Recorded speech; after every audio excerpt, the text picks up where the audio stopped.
بسم اللہ الرحمن الرحیم. بسم اللہ الرحمن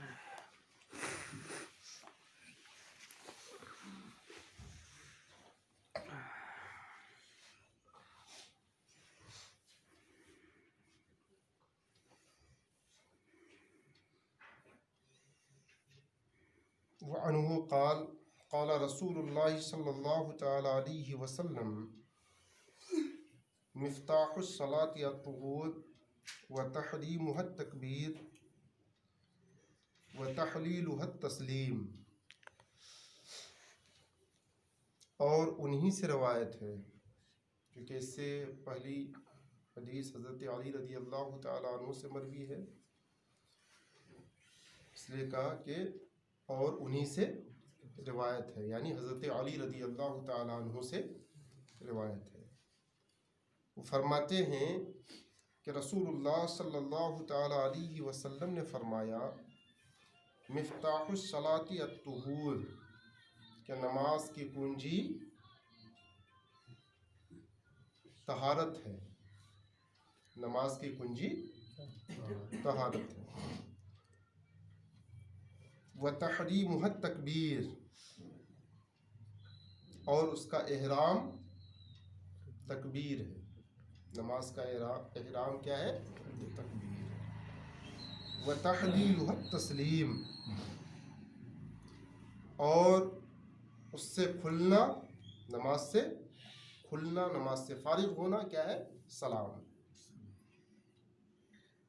نماز کی کنجی طہارت ہے اور نماز کا احرام تکبیر ہے، اور نماز سے فارغ ہونا، نماز سے کھلنا سلام. یعنی جس طرح چابی کے بغیر، کنجی کے بغیر تالا نہیں کھل سکتا، ایسے ہی وضو یا غسل یا تیمم کے بغیر نماز شروع نہیں ہو سکتی. ٹھیک ہے، اگر وضو نہ ہو یا غسل نہ ہو یا وضو اور غسل پر قادر نہ ہو تو تیمم نہ ہو. طہارت حقیقی ہو یا طہارت حکمی ہو، اگر اس کے بغیر کوئی نماز پڑھنا چاہے، نماز شروع کرنا چاہے، تو جس طرح چابی کے بغیر، کنجی کے بغیر تالا نہیں کھل سکتا، ایسے ہی طہارت کے بغیر، یعنی وضو یا غسل یا تیمم کے بغیر نماز شروع نہیں ہو سکتی. اور یہ حدیث ہمارے امام اعظم ابو حنیفہ رضی اللہ تعالی عنہ کی دلیل ہے کہ جو وضو اور غسل یا تیمم پر قادر نہ ہو، ٹھیک ہے، جو وضو پر اور غسل پر یا تیمم پر قادر نہ ہو تو وہ نماز نہ پڑھے. ٹھیک ہے، کہ اگر وہ اتنا معذور ہے کہ نہ وضو کر سکتا ہے اور نہ ہی غسل کر سکتا ہے اور نہ ہی تیمم کر سکتا ہے، جب ان تینوں، یعنی جب طہارت پر وہ قدرت ہی نہیں رکھتا، تو ایسی صورت میں وہ نماز نہ پڑھے. اور پھر قضا کا موقع پانے سے پہلے ہی اگر وہ فوت ہو گیا، انتقال ہو گیا، تو اس پر کوئی گناہ نہیں.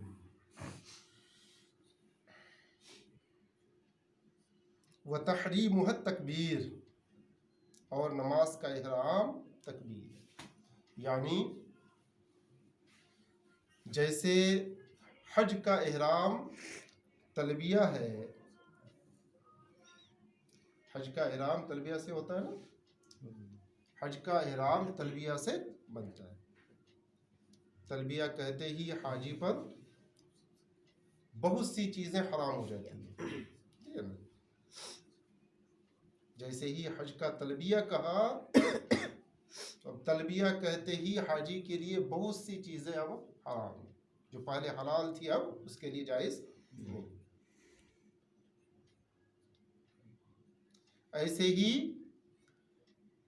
نماز کا احرام تکبیر سے بنتا ہے، تکبیر تحریمہ سے نماز کا احرام بنتا ہے کہ نمازی جیسے ہی تکبیر تحریمہ کہا، اب تکبیر تحریمہ کہتے ہی، تکبیر کہتے ہی اس کے لیے سلام کلام کھانا پینا سب کیا ہے؟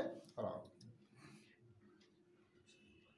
تکبیر تحریمہ سے پہلے ان کے لیے سلام کلام سب جائز تھا، کھانا پینا سب جائز تھا، جیسے ہی نماز کا احرام باندھا تکبیر تحریمہ اس نے کہا، تکبیر تحریمہ کہتے ہی نمازی پر اب نہ سلام جائز، نہ کلام جائز، نہ کھانا جائز اور نہ ہی پینا جائز۔ تو جیسے حج کا احرام تلبیہ سے بنتا ہے، ایسے ہی نماز کا احرام تکبیر سے بنتا ہے۔ تلبیہ کیا ہے؟ لبیک اللہم لبیک لبیک لا شریک لک جیسے ہی لبیک۔ حاجی یعنی احرام باندھتا ہے جی اور جیسے ہی وہ یعنی وہاں حاضری کا ارادہ کرتا ہے، خانہ کعبہ کی حاضری کا ارادہ کرتا ہے، تو زبان سے لبیک اللہم تلبیہ لبیک لبیک لا شریک لک لبیک لبیک اللہم لبیک لبیک لبیک لک لبیک۔ لبیک لا شریک لک لبیک، ٹھیک ہے؟ تو یہی کیا ہے؟ تلبیہ ہے۔ تلبیہ پڑھتے ہی اب اس کے لیے کیا ہے؟ جیسے بیوی ساتھ میں ہے تو بھی اس کے ساتھ وہ جماع نہیں کر سکتا، اس سے صحبت نہیں کر سکتا، حالانکہ اس کے لیے اس سے پہلے اس کے لیے جائز تھا نا۔ اور بہت سی چیزیں، جیسے وہ کسی چیز کو مار نہیں سکتا، کنگھا جیسے کنگھا وغیرہ نہیں کر سکتا، خوشبو نہیں لگا سکتا، خوشبو نہیں لگا سکتا، بہت سی چیزیں ہیں جو اس کے لیے پہلے جائز تھی، لیکن جیسے ہی حج کا تلبیہ کہا، اب تلبیہ کہتے ہی وہ ساری چیزیں اس پر حرام ہیں، یہاں تک کہ سر کا جو نہیں مار سکتے، جو نہیں مار سکتے، ٹھیک ہے؟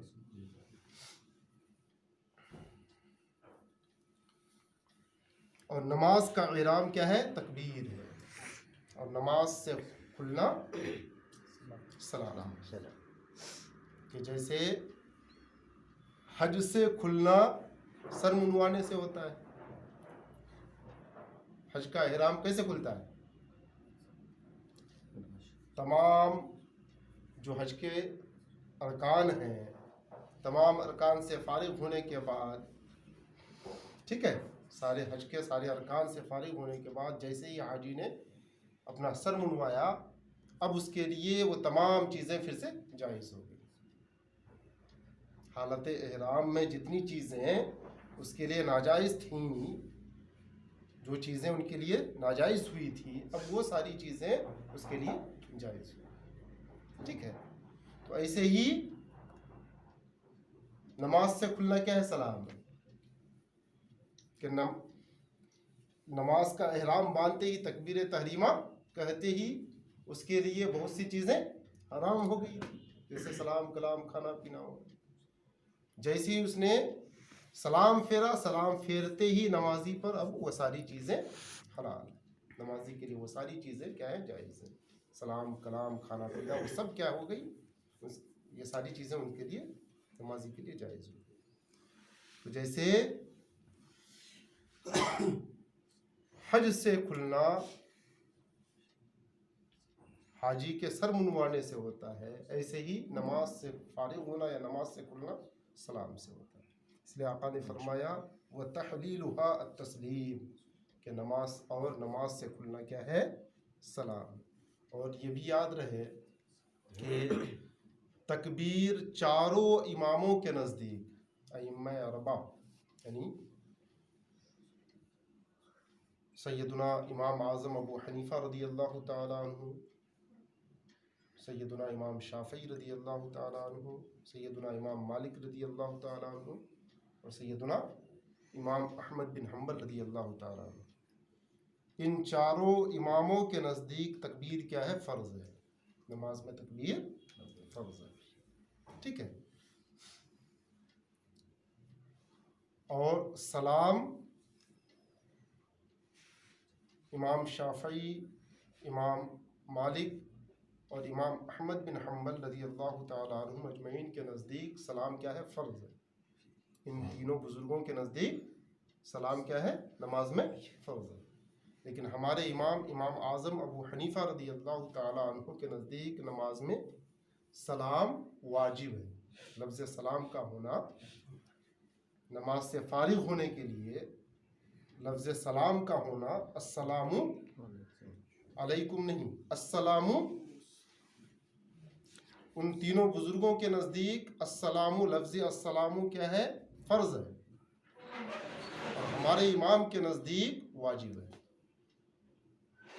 ان تینوں بزرگوں کی یہی حدیث دلیل ہے کہ آقا نے فرمایا وَتَحْلِيلُهَا تسلیم، کہ نماز سے کھلنا کیا ہے؟ سلام۔ اور ہمارے امام اعظم ابو حنیفہ رضی اللہ تعالی عنہ اس کی فرضیت سے انکار اس لیے کرتے ہیں چونکہ ایک دوسری روایت میں کہ جس میں اللہ کے نبی صلی اللہ تعالی علیہ وسلم نے اعرابی کو نماز کی تعلیم فرمائی، تعلیم دی، اس میں سلام کا ذکر نہیں فرمایا۔ اگر سلام فرض ہوتا، ہمارے امام اعظم ابو حنیفہ رضی اللہ تعالیٰ عنہ ہمارے امام فرماتے ہیں کہ اگر سلام فرض ہوتا تو نماز کی تعلیم میں آقا سلام کا ذکر ضرور فرماتے۔ نماز کی تعلیم میں سلام کا ذکر نہ فرمانا اس بات کی دلیل ہے کہ سلام نماز میں فرض نہیں ہے۔ ٹھیک ہے، اگر فرض ہوتا تو آپ سلام کا ذکر ضرور فرماتے۔ اس لیے ہمارے امام اعظم ابو حنیفہ رضی اللہ تعالیٰ عنہ نماز میں سلام کی فرضیت کے منکر ہیں، انکار کرتے ہیں۔ ٹھیک ہے، اس لیے آپ سلام کو واجب قرار دیتے ہیں کہ سلام کیا ہے؟ نماز میں سلام واجب ہے، فرض نہیں بلکہ کیا ہے؟ واجب ہے۔ اور الحمدللہ ہمارے امام اعظم ابو حنیفہ رضی اللہ تعالیٰ عنہ کا دونوں حدیثوں پر عمل ہے۔ دونوں حدیثوں پر عمل ہو گیا نا واجب کرنے سے۔ واجب کا مطلب یہ ہے کہ جب تک لفظ سلام کے ذریعے سے کوئی نمازی نماز سے باہر نہیں نکلتا اس پر نماز واجب الاعادہ ہے، کہ دوبارہ اس پر پڑھنا پھر واجب ہے۔ ہاں، واجب ہونے کا مطلب یہی ہوا نا کہ اگر لفظ سلام سے کوئی السلام، لفظ السلام کے ذریعے سے اگر کوئی نماز سے فارغ نہیں ہوتا، نماز سے باہر نہیں نکلتا، تو ایسی صورت میں اس پر پھر دوبارہ نماز پڑھنا واجب ہے۔ ٹھیک ہے، تو دونوں حدیث پر عمل ہوا کہ نہیں؟ اس حدیث پر بھی عمل ہے اور اس حدیث پر بھی عمل ہے کہ بغیر سلام کے کوئی چارہ بھی نہیں۔ ٹھیک ہے، کہ نماز سے فارغ ہونے کے لیے سلام چاہیے، جب تک نہیں سلام سے فارغ ہوتے تب تک نماز پڑھتے رہیے، نماز کا اعادہ کرتے رہیے۔ ٹھیک ہے، نماز پڑھتے رہیے۔ تو الحمدللہ ہمارے امام اعظم ابو حنیفہ رضی اللہ تعالیٰ عنہ کے نزدیک، یعنی امام اعظم ابو حنیفہ رضی اللہ تعالیٰ عنہ کا، ہم حنفیوں کا ان دونوں حدیثوں پر کیا ہے؟ عمل ہے۔ اللہ تبارک و تعالی ہم سب کو دولت ایمان اور دولت علم سے مالا مال فرمائے۔ آمین۔ آمین۔